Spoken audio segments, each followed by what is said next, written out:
Welcome to STV. నా పేరు శ్రావ్య. బులెటిన్లో అప్డేట్స్ చూద్దాం.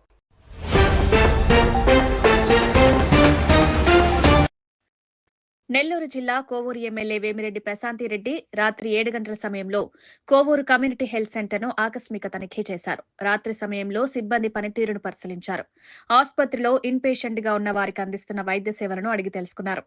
మౌలిక సదుపాయాలను ఆరా తీశారు. ఈ సందర్భంగా ఎమ్మెల్యే మాట్లాడుతూ హాస్పిటల్లో సిబ్బంది హాజరుపై ఫిర్యాదు రావడంతో ఆకస్మిక తనిఖీ చేపట్టిన ఆమె 10 మంది ఇన్ పేషెంట్ నైట్ షిఫ్ట్ లో ఉండాల్సిన సిబ్బంది కూడా విధులకు హాజరయ్యున్నారని తెలిపారు. హైవేకి దగ్గరగా ఉన్న హాస్పిటల్ కావడంతో ఎమర్జెన్సీ కేసులు వస్తుంటాయని నైట్ షిఫ్ట్ సిబ్బంది తప్పనిసరిగా డ్యూటీలో ఉండాలని ఆదేశించారు.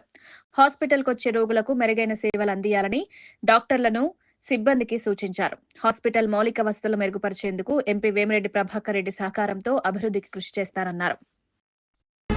దానివల్ల ఈరోజు ఇక్కడ సడన్ విజిట్కి రావడం జరిగింది. నైట్ డ్యూటీలో డాక్టర్స్ ఉంటున్నారా లేదా అని చెప్పి ఆల్రెడీ విజిట్ చేయడం జరిగింది. పేషెంట్స్ ఉన్నారు, ఒక 10 మంది దాకా ఇన్ పేషెంట్స్ ఉన్నారు. డెలివరీ పేషెంట్స్ ఒక 5 మంది, మిగతా ఫీవరు, స్నేక్ బైట్ ఇలాంటి పేషెంట్స్ ఉన్నారు. సో రాత్రిపూట కూడా ఇక్కడ డాక్టర్లు, సిస్టర్లు అవైలబిలిటీలోనే ఉన్నారు. కొత్తగా ఇక్కడ ఒక జనరల్ సర్జన్ కూడా జాయిన్ అవడం జరిగింది.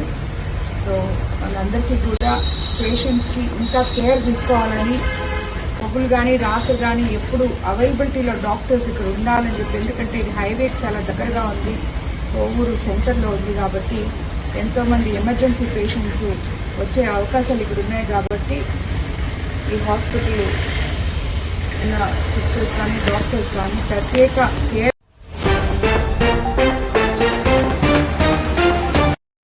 నెల్లూరు జిల్లా కొడవలూరు మండలం రాజుపాలెం హైస్కూల్లో మెగా పేరెంట్స్ టీచర్ సమావేశానికి ఎమ్మెల్యే వేమిరెడ్డి ప్రశాంతిరెడ్డి హాజరయ్యారు. ఈ సందర్భంగా నార్త్ రాజుపాలెం హైస్కూల్లో ప్రాథమిక వసతుల మెరుగుపరిచేందుకు అత్యవసర మౌలిక సదుపాయాల కోసం 15 లక్షల రూపాయల ఆర్థిక సహాయాన్ని ఎమ్మెల్యే ప్రకటించారు. ప్రభుత్వం దృష్టికి తీసుకువెళ్లి అదనపు భవనాలతో పాటు ఇతర వసతుల కల్పనకు కృషి చేస్తామని హామీ తెలిపారు. నేనైతే ఈ స్కూల్ బిల్డింగ్ మొత్తం చూసినప్పుడు ఇది వీళ్ళు సరిగ్గా అడ్జస్ట్ చేయలేదని కూడా నాకు అర్థమైంది. ఎందుకంటే ఉన్నది 300 లక్షల పిల్లలు అన్నప్పుడు ఎన్ని రూమ్స్ ఉన్నాయో ఇక్కడ చూసుకొని ఏ రూమ్స్ పనిచేయట్లేదో, ఏ రూమ్స్ పనిచేస్తున్నాయో దాన్ని సరిగ్గా సెపరేట్ చేసుకోవాలని చెప్పి దానికి నేను ఆల్రెడీ ఆఫీసర్లతో కూడా మాట్లాడడం జరిగింది. సో వాళ్ళు కూడా నెక్స్ట్ వీకే ఈ స్కూల్ గురించి మొత్తం రిపోర్ట్ ఇస్తారు. దీనికి తప్పకుండా మన ఎంపీ గారి సహకారంతో విపిఆర్ ఫౌండేషన్ తరఫున ఒక 15 లక్షల రూపాయలు డొనేట్ చేసి ఈ స్కూల్ పిల్లలకి ఏదైతే అతి అవసరమో అది తప్పకుండా ఇస్తాము.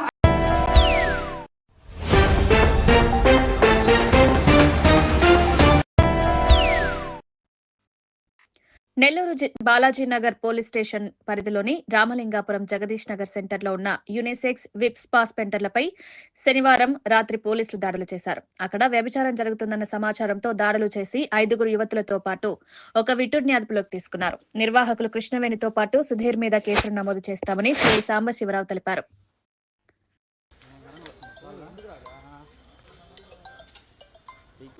అది ఆపోజిట్ లైట్ ఉంటే ఎట్లా వస్తుంది? నీకు బోర్డులో లైట్ ఉంటుంది ఎట్లా? నేను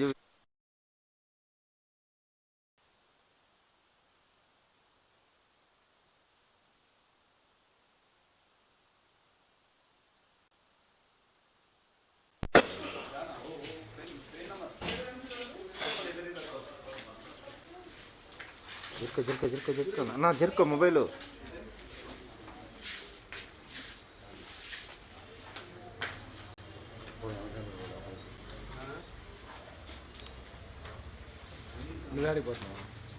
ఓకే.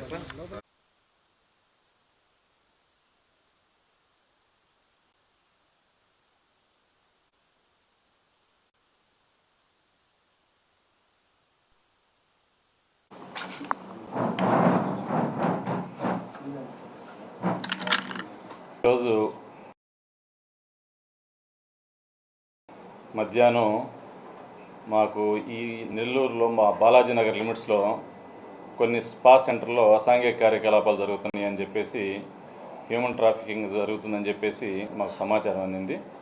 దాని మీద మేము పోయి మా సిబ్బందితో పోయి రైడ్ చేయడం జరిగింది.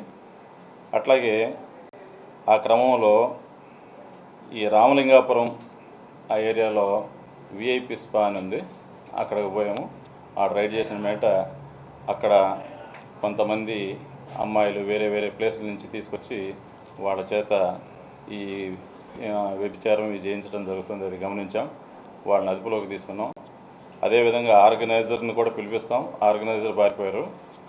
అదేవిధంగా ఇంకో చోట జగదీష్ నగర్ 7th లైన్లో వేరే ఇంకో స్పా మీద కూడా యూనిక్ సెలూన్, దీని మీద కూడా దాడి చేయడం జరిగింది, రైడ్ చేయటం.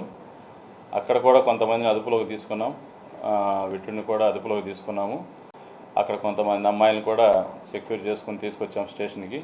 వాళ్ళందరూ ఎక్కడెక్కడి నుంచి వచ్చారో వాళ్ళందరూ విచారించి వాళ్ళందరినీ కూడా హోములకు పంపడం జరుగుతుంది. అదేవిధంగా ఈ స్పాల్ నడిపిస్తా ఈ అసాంఘిక కార్యకలాపాలు చేసే వాళ్ళందరి మీద కూడా కేసులు పెట్టడం జరుగుతుంది. మరోసారి ఇట్లాంటి కార్యక్రమాలు ఎవరు చేసినా కానీ చట్ట ప్రకారం వాళ్ళ మీద కఠినమైన చర్యలు తీసుకోవడం జరుగుతుంది. ఇప్పుడు ఇందులో మనకి దొరికిన వీళ్ళు పట్టుబడిన అమ్మాయిలందరి మీద కూడా విచారించి వాళ్ళ హోమ్కి అప్పచెప్పడం జరుగుతుంది.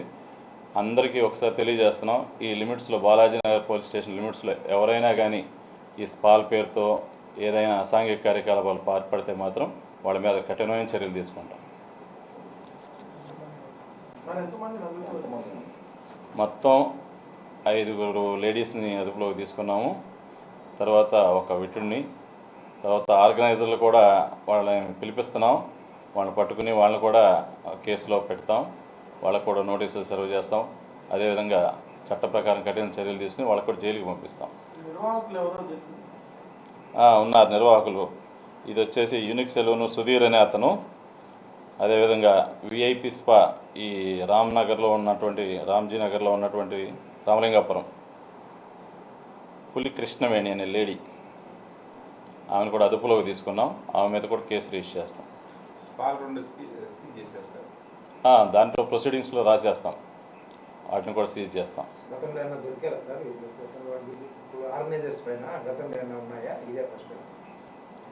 గతంలో ఈ సుధీర్ అనే అతని మీద ఉందేమో చూడాలి, వెరిఫై చేస్తానండి.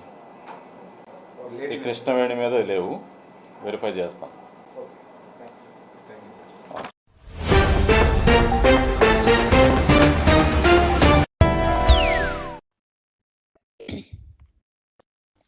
సత్యసాయి జిల్లా పెనుగొండ నేషనల్ హైవేపై రేసింగ్ చేస్తూ ప్రయాణికులకు ఆందోళన కలిగిస్తున్న బైక్ రైడర్లకు శ్రీ సత్యసాయి జిల్లా ఎస్పీ సతీష్ కౌన్సిలింగ్ నిర్వహించారు. బైక్ రైడర్ల తల్లిదండ్రుల సమావేశంలో దిశానిర్దేశం చేసిన ఎస్పీ, ఇది మొదటిసారి కాబట్టి వదిలేస్తున్నాం, ఇకపై హైవేపై రైసింగ్ చేస్తే 5,000 నుండి 10,000 వరకు ఫైన్ వేస్తామని, కఠిన చర్యలు తప్పవని వార్నింగ్ ఇచ్చి వదిలేశారు.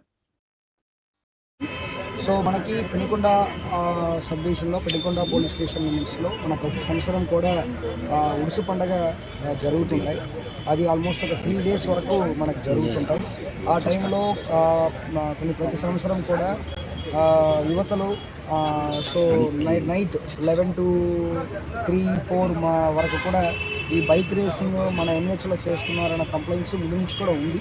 అది గతంలో కూడా కొన్ని వీడియోస్ చూడడం జరిగింది. సో ఈ బైక్ రేసింగ్ అనేది ఎన్హెచ్ రోడ్లో పూర్తిగా చేయడము, ఆపోజిట్లో వచ్చిన వాళ్ళకి కూడా ఇబ్బంది కలుగుతున్నట్టు చేయడం అనేది మనం అనలైజ్ చేయడం జరిగింది. కాబట్టి SDP Penukonda, CI Penukonda, SI Penukonda వాళ్ళ ఆధ్వర్యంలో మనము ఆ ఉరుసు రోజుకు సెక్యూరిటీ కాకుండా ఈ బైక్ రేసింగ్ కట్టడి చేయడానికి కోసం మనం సెపరేట్ టీమ్స్ మనం ఫామ్ చేయడం జరిగింది. ఆ టీమ్స్ సపోర్ట్తో పాటు ఆ టీమ్స్ దాదాపు ఈవినింగ్ ఒక 6:37 నుంచి మార్నింగ్ 7 వరకు కూడా ఈ బైక్ రేసింగ్ సంబంధించిన బైక్స్ అన్నీ కూడా సీజ్ చేయడం స్టార్ట్ చేశారు.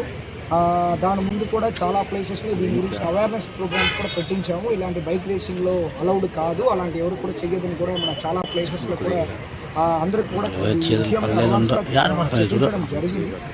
తర్వాత దాదాపు మనం 102 బైక్స్ని మనం సీజ్ చేసాము.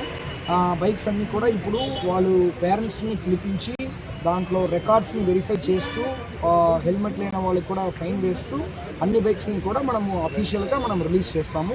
ఈవెన్ నెక్స్ట్ ఇయర్ కూడా ఇలాంటి బైక్ రేసింగ్లో ఏమి కూడా ఇన్వాల్వ్ అవ్వకూడదు అనేది మనం ముందే వాళ్ళకందరికీ కూడా వార్నింగ్ ఇస్తున్నాము. సో ఈ దీంట్లో ఆల్మోస్ట్ ఒక 6 మంది సిఐలు, 8 మంది ఎస్ఐలు, దాదాపు ఒక 50 మంది సిబ్బందులు దీంట్లో ఓవర్ నైట్ చేశారు. సో వాళ్ళందరికీ కూడా ఇంత కష్టపడి చేసినందుకు కంగ్రాచులేషన్స్ చెప్తున్నాను.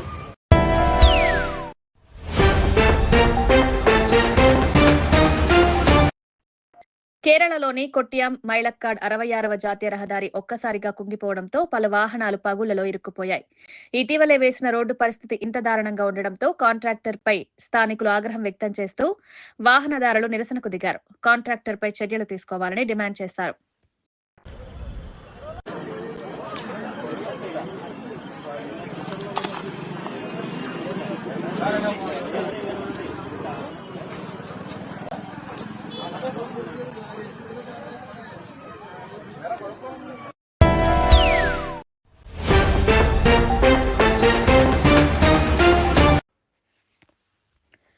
గోవాలోని ఒక నైట్ క్లబ్ లో జరిగిన ఘోర అగ్ని ప్రమాదంలో 23 మంది మృతి చెందగా అనేక మంది గాయపడ్డారు.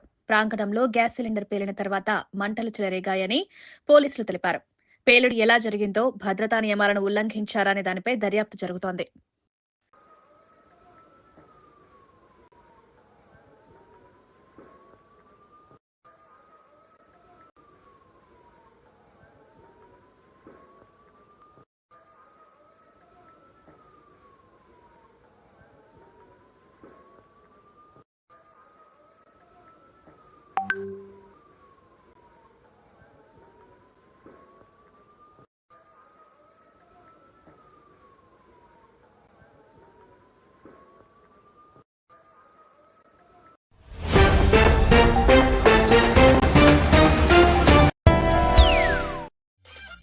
మేము చేసే వీడియోస్ మీకు నచ్చినట్లయితే లైక్ చేయండి.